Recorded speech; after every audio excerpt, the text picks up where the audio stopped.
మదనం. మనందరికీ తెలిసింది ఒక్కటే, అమృతాన్ని పొందటం కోసం సముద్రాన్ని మదించాలి అని. కానీ దాని వెనుక గల మహత్తరమైన లక్ష్యం చాలామందికి ఇంకా అర్థమే కాలేదు.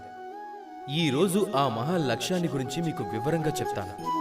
మన జీవితంలో ఆ అమృతాన్ని పొందడానికి దారి చూపించేది మదనం.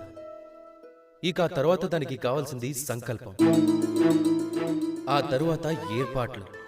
ఆ ఏర్పాట్లను దేవతలు అసురులు కలిసి చేసుకున్నారు. ఇక ఆ తరువాత చేయాల్సింది ప్రయత్నం. బాసుకి నోటి నుండి విషం వెలువడటం ఆరంభంలో ఎదురయ్యే ఆటంకాలకు ప్రతిరూపం. అయినా మన నిర్ణయం అనేది దృఢంగా ఉండాలి. ఒకవేళ సాగర మదనంలో హాలాహలం వచ్చినా సరే అందరూ ఒక్కటిగా దానిని ఎదుర్కొన్నారు. తరువాత ఆ మదనంలో మనకి అనేక అమూల్యమైన రత్నాలు, నక్షత్రాలు లభించాయి. వాటి పట్ల ఆకర్షితులు కాకుండా మదించి అమృతం లభించే వరకు ఆగనే లేదు.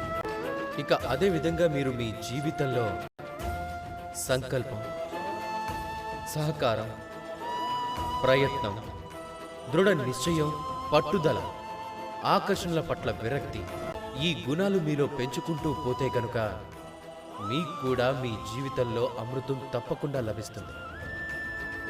రాధాకృష్ణ.